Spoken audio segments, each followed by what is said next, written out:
حدثني محمد بن عبد الله الرقاشي حدثنا معتمر قال سمعت أبي يقول حدثنا أبو مجلس عن قيس بن عباد عن علي بن أبي طالب رضي الله عنه أنه قال أنا أول من يجثو بين يدي الرحمن للخصومة يوم القيامة. وقال قيس بن عباد وفيهم أنزلت هذان خصمان اختصموا في ربهم قال هم الذين تبارزوا يوم بدر حمزة وعلي وعبيدة أو أبو عبيدة ابن الحارث وشيبة بن ربيعة وعتبة والوليد بن عتبة. امام بخاری کہتے ہیں مجھ سے محمد بن عبداللہ رقاشی نے بیان کیا، کہا ہم سے معتمر بن سلیمان نے کہا میں نے والد سے سنا وہ کہتے تھے، ہم سے ابو مجلس لاحق بن حمید نے بیان کیا، انہوں نے قیس بن عباد سے، انہوں نے حضرت علی سے، حضرت علی نے کہا انہ قال انا اول من یجثو بین یدی الرحمن للخصومۃ، میں سب سے پہلے رحمان کے سامنے دو زانوں بیٹھوں گا. یجثو جافیہ دثو ہوتا ہے دو زانوں پر بیٹھنے. قیس بن عباد کہتے ہیں اسی باب میں سورہ حج کی آیت اتری ہے، اور کس لیے بیٹھوں گا؟ للخصومۃ، جھگڑا چکانے کے لیے. وقال قیس بن عباد کہتے ہیں وفیہم انزلت ھذان خصمان اختصموا فی ربہم، یہ دو گروہ ہیں جنہوں نے، یعنی یہ دو دشمن ہیں جنہوں نے اپنے رب کے بارے میں جھگڑا کیا.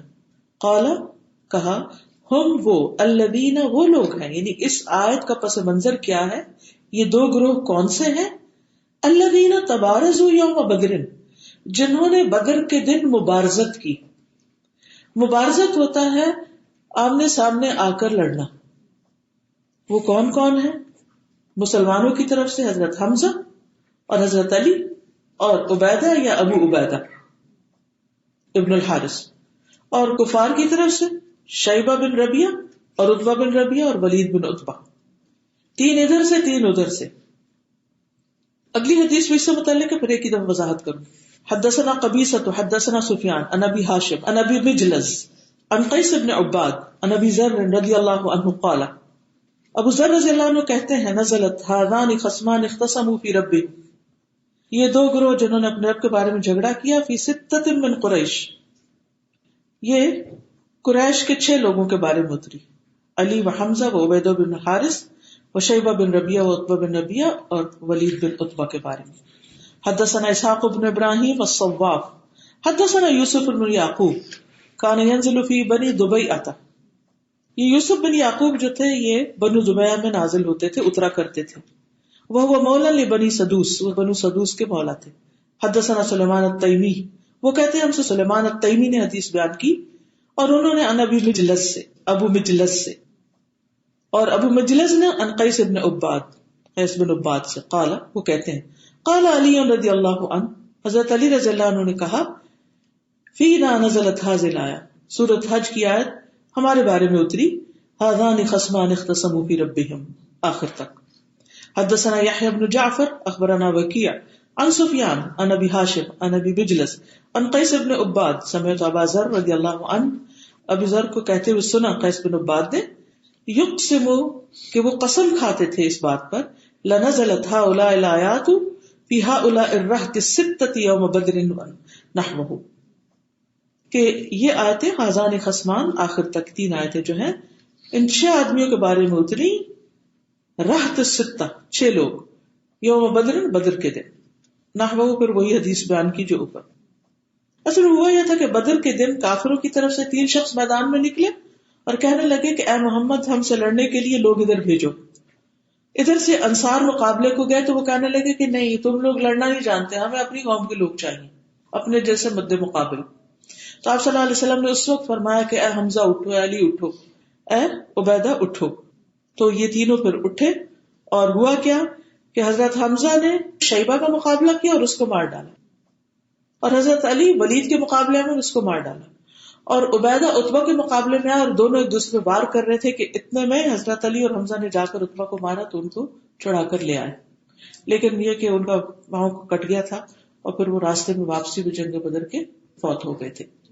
تو بہرحال یہ تھی وہ مبارزت. اگلی حدیث بھی سے متعلق ہے. حدثنا یعقوب بن ابراہیم حدثنا حشیم اخبرنا ابو ہاشم عن ابی مجلس عن قیس قال سمعت ابا ذر یقسم قسما. ابو ذر قسم کھا کے یہ بات کہتے تھے ان هذه الايه هذان خصمان اختصموا فی ربهم نزلت فی الذین برزوا یوم بدر. کہ یہ آیت ان لوگوں کے بارے میں نازل ہوئی جنہوں نے بدر کے دن مبارزت کی. حمزہ و علی و عبیدہ بن حارث و عتبہ و شیبہ بن ربیعہ والولید بن عتبہ. یہ حدیث کے پیچھے وہی معنی ہے اس لیے ترجمہ نہیں کر رہی. حدثني احمد بن سعید ابو عبد اللہ حدثنا اسحاق بن منصور السلولی حدثنا ابراہیم بن یوسف عن ابی عن ابی اسحاق سأل رجل البراء وانا اسمع. ابو اسحاق کہتے ہیں کہ ایک شخص نے برا سے پوچھا اور میں سن رہا تھا. قال اس نے کہا اشہد علی بدر، کیا حضرت علی بدر کے میدان میں حاضر ہوئے تھے؟ قال وبارز وظاہر، کہا ہاں انہوں نے مبارزت کی تھی اور وہ غالب آئے تھے. یعنی ظاہر کا مطلب کیا ہوتا ہے؟ تظاہرون علیہم بالاثم والعدوان، غلبہ پانا. حضرت علی رضی اللہ تعالیٰ عنہ بہت سے مقامات پر مبارزت کے لیے نکلے، بے حد بہادر تھے اور انہوں نے اپنے مقابل کے لوگوں کو ختم بھی کیا. حضرت علی کہتے ہیں کہ عتبہ بن ربیعہ آگے آیا، اس کے بعد اس کا بیٹا ولید اور اس کا بھائی اس کے پیچھے آئے. نہیں کس طرح وہ لائن میں تھے ایک کے بعد ایک. پھر عتبہ نے آواز دی کون میرے مقابلے میں آئے گا؟ تو انصار کے کچھ جوانوں نے جواب دیا. اس نے پوچھا تم کون؟ انہوں نے بتایا ہم انصار ہیں. اس نے کہا ہمیں تمہاری ضرورت نہیں، ہم اپنے چچا زادوں کا مقابلہ چاہتے ہیں. تو رسول اللہ صلی اللہ علیہ وسلم فرمایا کہ حمزہ کھڑے ہو جاؤ، علی تم کھڑے ہو جاؤ، عبیدہ تم کھڑے ہو جاؤ. تو حضرت حمزہ اٹھے، رتبہ کی طرف بڑھے اور میں شیبہ کی طرف، اور عبیدہ اور ولید آپس میں بھڑ گئے اور ان کو 2 زخم لگے. دونوں میں سے ہر ایک نے دوسرے کو نڈھال کر دیا. پھر ہم ولید کی طرف مائل ہوئے اور اسے قتل کیا اور عبیدہ کو اٹھا لائے. تو یہ واقعہ جو جنگ بدر میں پیش آیا کہ کس طرح جنگ شروع ہوئی. تو ابتدا میں مبارزت ہوتی تھی، پھر عام جنگ کا اعلان ہو جاتا تھا، پھر گھمسان کا رنگ پڑا کرتا تھا. تو نہ صرف یہ کہ جنگ بلکہ جنگ کے طریقے کے بارے میں بھی روشنی پڑتی ہے. ہو سکتا ہے یہ تفصیلات تھوڑی سی آپ کو ریلیونٹ لگے، لیکن تاریخی واقعات اور حقائق کو جاننا فائدہ دیتا ہے. عربوں کی تاریخ اور کلچر اور کس کس طریقے سے سب کچھ ہوا، اس کی تفصیلات معلوم کرنے سے بھی انسان کے ذہن میں وسعت آتی ہے اور اس پس منظر میں پھر مزید کئی باتوں کو سمجھنے کا موقع ملتا ہے.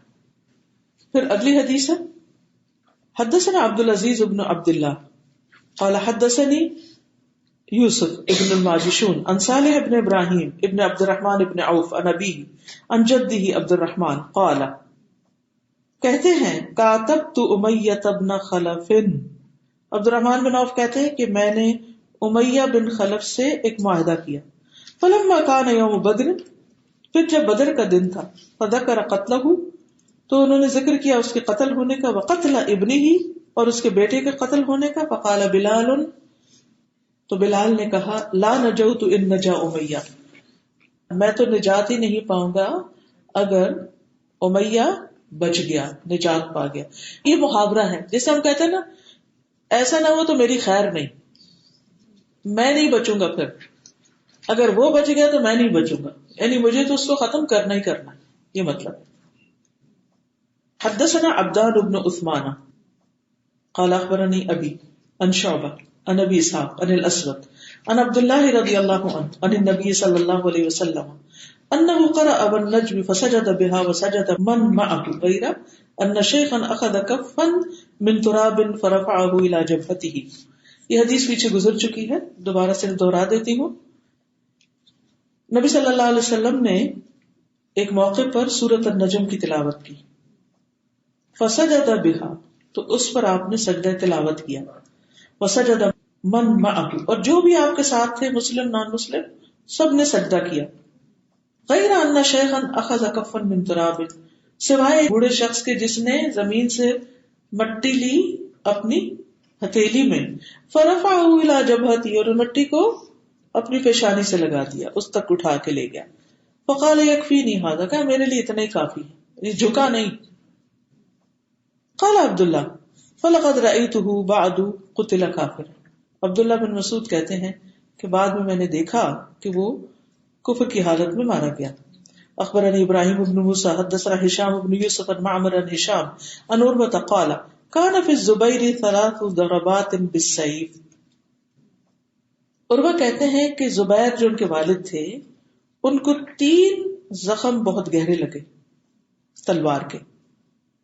احداہن فی عاتقی، ایک ان کے مونڈے پہ تھا. قال ان کنت لادخل اصابعی فیہا، کہ میں تو اپنی انگلیاں اس میں ڈال دیا کرتا تھا، اتنا گہرا زخم تھا. سبحان اللہ. کہنے کو تو ایک چھوٹی سی ڈیٹیل ہے لیکن اس سے پتہ چلتا ہے کہ لوگوں نے کیسی کیسی تکلیف اٹھائی. اور وہ بچے تھے ابھی، اور وہ ان کے اس کندھے کے زخم کے اندر چھوٹ چکا تھا لیکن اتنا گہرا زخم ہو گیا تھا کہ اس میں وہ انگلیاں ڈالتے تھے. قال ضرب سنتین یوم بدر، کہتے 2 زخم تو بدر کے دن لگے تھے. وواحدۃ یوم الیرموک، اور ایک یرموک کے دن لگا تھا. قال عروہ کہتے ہیں وقال علی عبد الملک ابن مروان حين قتل عبد الله بن زبیر، کہ مجھ سے عبد الملک بن مروان نے کہا جب عبداللہ بن زبیر مارے گئے، یا عروہ، اے عروہ، هل تعرف، کیا تم جانتے ہو، سیف الزبیر، زبیر کی تلوار کو پہچانتے ہو؟ قلت نعم، میں نے کہا جی ہاں. قال فما فيه، کہا اس میں کیا نشانی ہے؟ قلت، میں نے کہا فلۃ فلھا یوم بدر، اس کی ایک دھار ایک طرف سے ذرا ٹوٹ گئی، یعنی بینڈ ہو گئی، یعنی اتنی لڑائی کی کہ تلوار ٹیڑھی ہو گئی.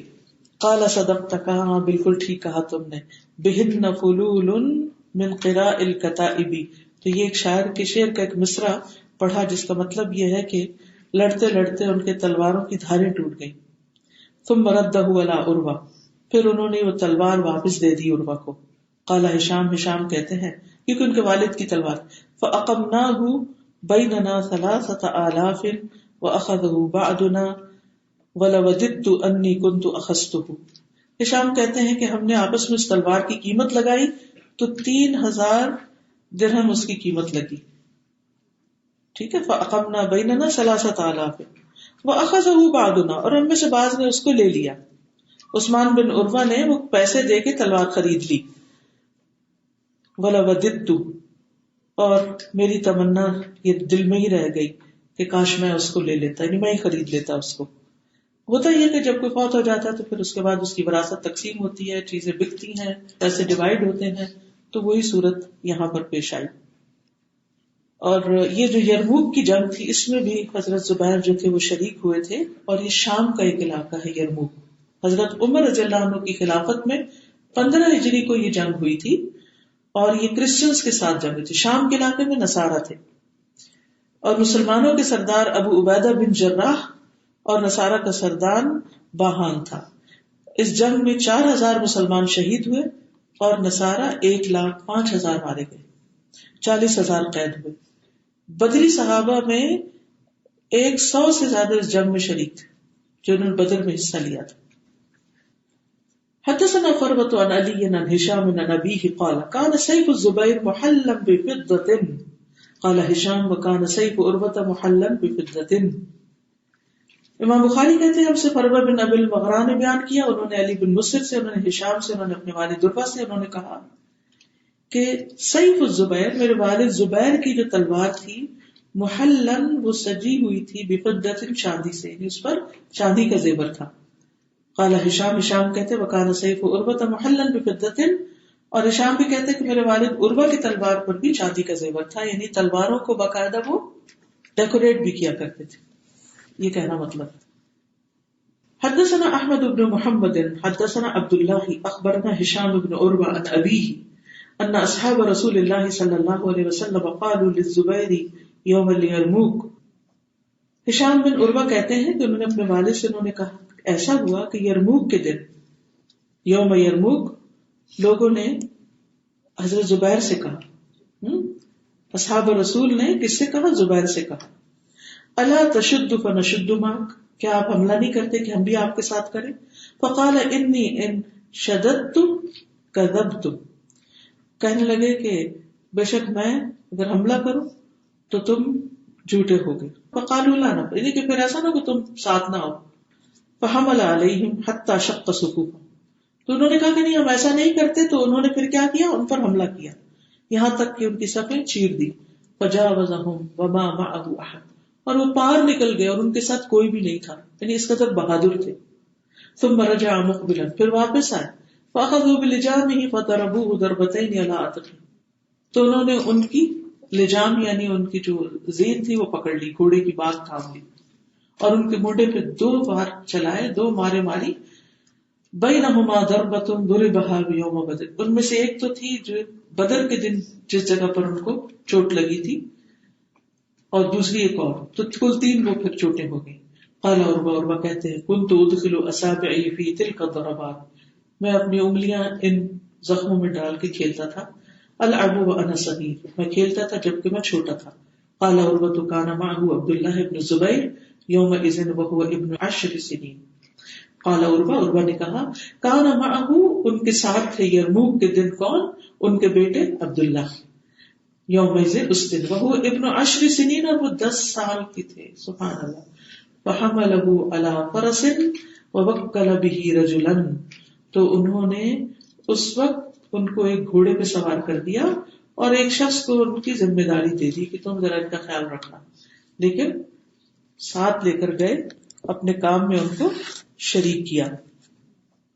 تو یہ ہے جنگ بدر کے کچھ حالات اور لوگوں کے حالات کی کس کس طرح انہوں نے مختلف طرح سے تکالیف اٹھائی. یاد رکھیے کہ جنگ بدر سے متعلق کچھ آیات بھی قرآن مجید میں نازل ہوئی، خاص طور پر سورۃ الروم کے شروع میں جو پیشن گوئی آئی، الف لام میم غلبت الروم اور یومئذ یفرح المؤمنون بنصر اللہ. ان آیات کی تفصیل بھی آپ جانتے ہیں کہ ایران کے بادشاہ اور روم کے بادشاہ کے درمیان، یہ دونوں قوموں کے درمیان جنگ ہوئی تھی، جس میں ایرانی جیت گئے تھے اور رومی ہار گئے تھے. تو رومی جو تھے کرسچنز تھے، اور کرسچنز مسلمانوں سے زیادہ قریب تھے بنسبت مجوس کے. تو بہرحال اس وقت اللہ سبحانہ تعالیٰ نے یہ آیات نازل کی، یہ مکی دور کی آیات ہے، جس میں اس بات کی پیشن گوئی کی گئی تھی کہ ایک وقت آئے گا کہ جب دوبارہ رومی حملہ آور ہو کر کامیاب ہوں گے، اور وہ دن ہوگا کہ جب مسلمان خوش ہوں گے. یہ اشارہ تھا کہ وہ بھی بدر میں کامیاب ہوں گے. تو یہ دونوں پھر یہ ساتھ ساتھ ہوا. پھر سورۃ الانفال نازل ہوئی تھی، پھر جو جنگ سے منہ پھیرنے والے تھے ان کے بارے میں آیات نازل ہوئی. پھر مال غنیمت سے متعلق آیات نازل ہوئی، مال غنیمت میں خیانت سے متعلق آیات نازل ہوئی، بدر کے قیدیوں سے متعلق آیات نازل ہوئی. تو یہ سب چیزیں بھی جنگ بدر کے حوالے ہی سے ہمیں قرآن مجید میں ملتی ہیں. جی آپ کچھ کہنا چاہتے ہیں؟ سب مردوں کی باتیں اور ان کی پسند اور ان کے انٹرسٹ فرق ہونے چاہیے عورتوں سے، لیکن آج کل افسوس کے ساتھ یہ کہنا پڑتا ہے کہ مردوں کے سارے شوق عورتوں والے ہیں، کپڑے، جوتے، فیشن. اصل میں عورتوں کے سب شوق مردوں والے ہو گئے. لباس آپ دیکھیے، جب ایک عورت جینز پہن لیتی تو اس کے پہنتے ہی اس کی پرسنالٹی میں ایک تبدیلی آ جاتی، اس کی شخصیت، اس کی سوچ، اس کی چال ڈھال، سب چیزوں میں فرق آ جاتا ہے. وہ اپنے آپ کو کیا سمجھنے لگتی؟ اسٹرانگ. ٹھیک ہے، اچھی بات ہے اسٹرانگ ہونا، میں نہیں کہتی کہ عورتیں نہیں کمزور ہوں، لیکن ایک ہے فزیکلی فٹ اور اسٹرانگ محسوس کرنا، جو آپ ایکسرسائز کے ذریعے، اچھی صحت کے ذریعے ہو سکتے ہیں، لیکن ایک ہے ذہنی طور پر اپنے آپ کو مرد کی طاقت کے برابر سمجھنا، یعنی مردانہ ذہنیت اختیار کر لینا. اگر اسی کا نام ویمن امپاورمنٹ ہے تو پھر تو عورت خسارے میں، کیونکہ وہ فطری اعتبار سے مرد ہے نہیں نا، اللہ نے اس کو مرد بنایا نہیں، اور ہم اس کو مرد بنانے کی کوشش میں کہ تم ہر وہ کام کرو جو مرد کرتے ہیں، اس طرح تم ان کے برابر ہو جاؤ گی، ان کے مقابلے پہ آ جاؤ گی، طاقتور ہو جاؤ گی. جب عورت کی یہ سوچ ہو جاتی ہے تو پھر وہ اپنی زندگی میں مرد کی ضرورت محسوس نہیں کرتی، اتنی وہ مرد کو برداشت نہیں کر سکتی، مرد کی بات سہ نہیں سکتی، وہ مقابلے پہ آ جاتی. جب اس مقابلے پر آتی ہے تو پھر کیا ہوتا ہے، پھر نباہ نہیں ہو سکتا. عورت اور مرد کا نباہ اس وقت ہوتا ہے جب عورت رہتی ہے، یعنی اس کے اندر وہ نرمی، وہ شفقت، وہ محبت، وہ لاڈ، وہ پیار، وہ نزاکت، کیونکہ عورت کا اصل حسن اس کی نزاکت میں ہے، مرد بننے میں نہیں ہے اس کا حسن. آپ ارادے کے مضبوط ہوں، آپ ایموشنلی اسٹرانگ ہوں، آپ بچوں کی ڈٹ کے تربیت کریں. آپ دیکھیں صحابیات کچھ کم اسٹرانگ پرسنالٹی کے مالک تھی، کتنی اسٹرانگ ہیڈڈ تھی اور کتنی اسٹرانگ پرسنالٹی والی تھی، لیکن ذہنیت مردوں والی نہیں تھی. تو جب ذہنیت میں بگاڑ آ جاتا ہے نا، پھر مشکلات ہوتی ہیں، پھر وہ ایک غرور اور تکبر بھی آ جاتا ہے نا. وہاں سے مشکلات کھڑی ہو جاتی. اور اس کی وجہ سے آپ دیکھیں کہ پھر انسان اپنی زندگی میں کن کن مقامات پر تکلیف نہیں اٹھاتا، کیونکہ فطرت کے خلاف جا رہے ہیں نا. عورتوں کی امپاورمنٹ کس میں ہے؟ ان کو اس قابل کیا جائے کہ اللہ نے ان کو جس طرح کا جسم دیا ہے اور جس طرح کے کاموں کے لیے ان کو بنایا ہے ان کو وہ احسن طریقے سے کر سکیں. مرد تو ایک مرد ہے، عورت تو کئی مردوں کو پالتی، اور اگر وہ اسٹرانگ نہیں ہوگی تو وہ کس طرح بیٹوں کو پالے گی، کس طرح ان کی تربیت کرے گی، اور ہر بات پہ ہی رو پڑے گی. تو اگر آپ ایموشنلی ویک ہیں تو آپ بچوں کی صحیح تربیت نہیں کر سکتے. ان کو پتہ ہے ہماری اماں بڑی کمزور ہے، وہ بات بات پہ رو دیتی، وہ اس کا مذاق اڑائیں گے، ہنسیں گے اس پر. ہاں اماں تو ہے ہی ایسی، اس کی بات کیا سننی، وہ کیوں سنے آپ کی بات جب آپ انہی کے سامنے بیٹھ کے رو رہے ہیں اور ان کے سامنے اپنی ویکنیسز کا اظہار کر رہے ہیں. وائی نو؟ آپ کو ماں بن کے ان کے سامنے رہنا ہے تاکہ آپ کا ایک روب ہو، وہ آپ کی بات سنیں، آپ کی بات کو امپورٹنس دیں، آپ کی عزت کریں، آپ کا احترام کریں، آپ کو ایک مقام دیں. آپ کے قدموں میں ان کے لیے جنت ہے، اس مقام کو پہچانیں.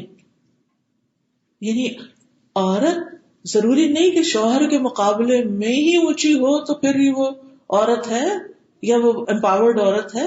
نہیں، وہ اپنے بچوں کے مقابلے میں، ان کی تربیت میں، اپنے کام میں، اپنے رول میں، اپنے فیصلوں میں اسٹرانگ ہے تو وہ کامیاب ہے.